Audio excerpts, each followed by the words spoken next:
by using CVN. Okay, and here's a map of Spain. Valencia is the third most populated city in Spain.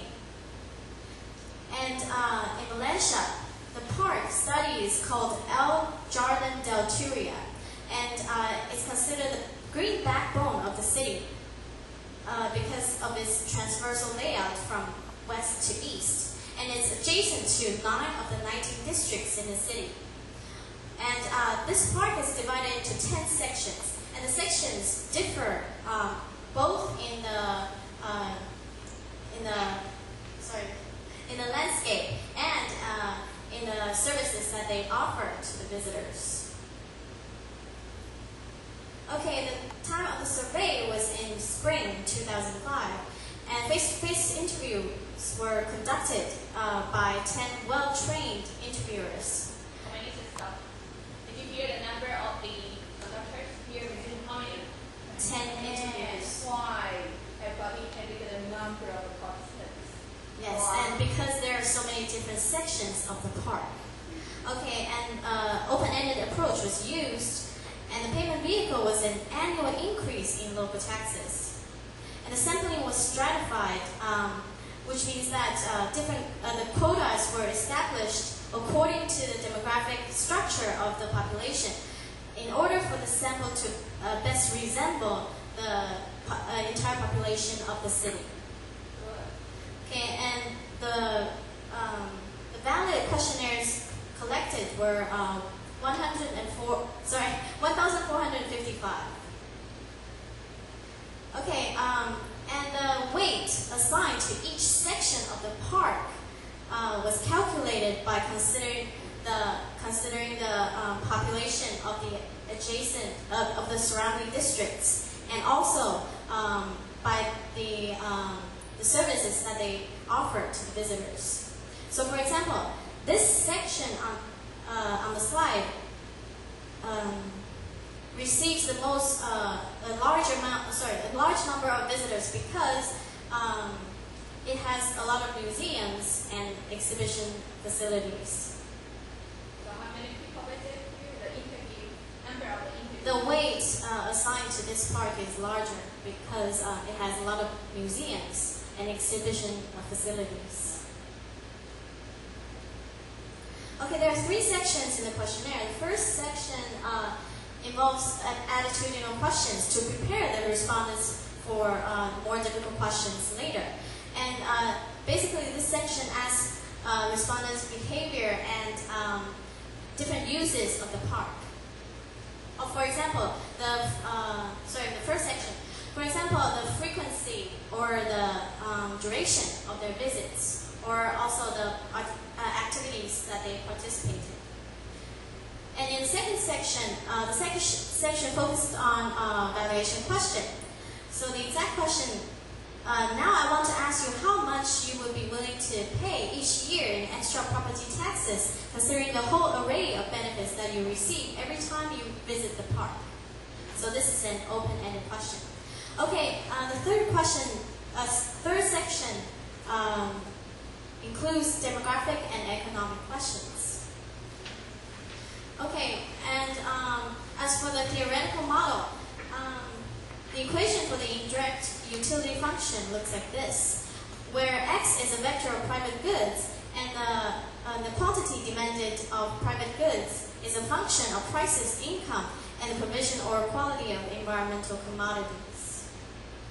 And if there is a change in the environmental quality, here's the equation for the change in utility. And the utility function cannot be observed. Therefore, a money measure is in need to evaluate the change in utility. Therefore, here in the second equation, CV is the WTP for an improvement in the environmental quality. Okay, a problem with open-ended approach is that some respondents might state a 0 WTP. One reason can be due to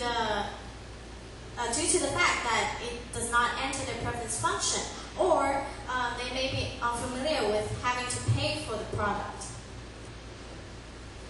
And traditionally, the analysis of open-ended bids have traditionally been analyzed by using ordinary least square regressions. However, the failure of this method to recognize the censored distribution of bids can lead to biased and inconsistent estimates of the parameters.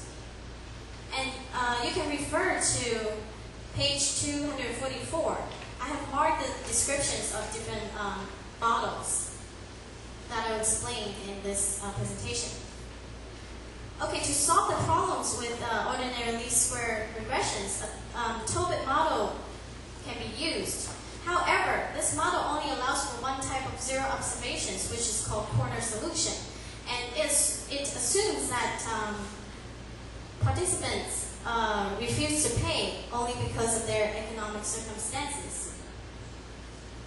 Okay, also this model treats the decision to participate in the market and the stated degree of support together, which means that it only allows for one set of factors that affect these two decisions. Therefore, a better version of the model would be the double hurdle model, which incorporates two stages of estimation and considers the possibility of zero outcomes in the second hurdle. It also distinguishes between factors affecting the decision to participate and the stated amount of WTP. Okay, here is the equation for the first hurdle, or the participation decision, where di is the latent variable and zi is a vector of independent variables and theta is a vector of parameters. This is the second equation in the WTP value decision. Yi is a revealed WTP, yi star is the corresponding latent value, xi is a vector of characteristics, beta is a vector of parameters. Okay, if the decision to participate and the decision of the WTP value are independent, then the double hurdle model can be estimated using first the profit model, then the truncated regression model. Okay, here comes the results. Notice that the mean WTP varies according to different sections of the park.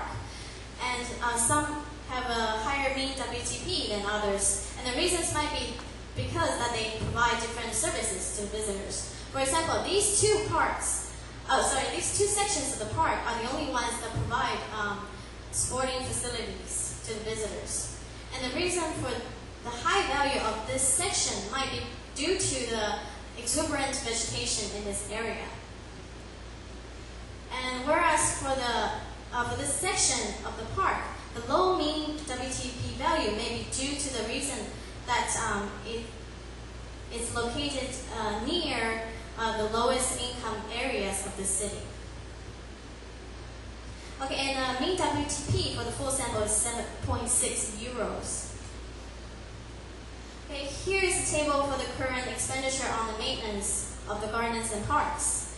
And the average expenditure per household calculated was 4.62 euros, which is way less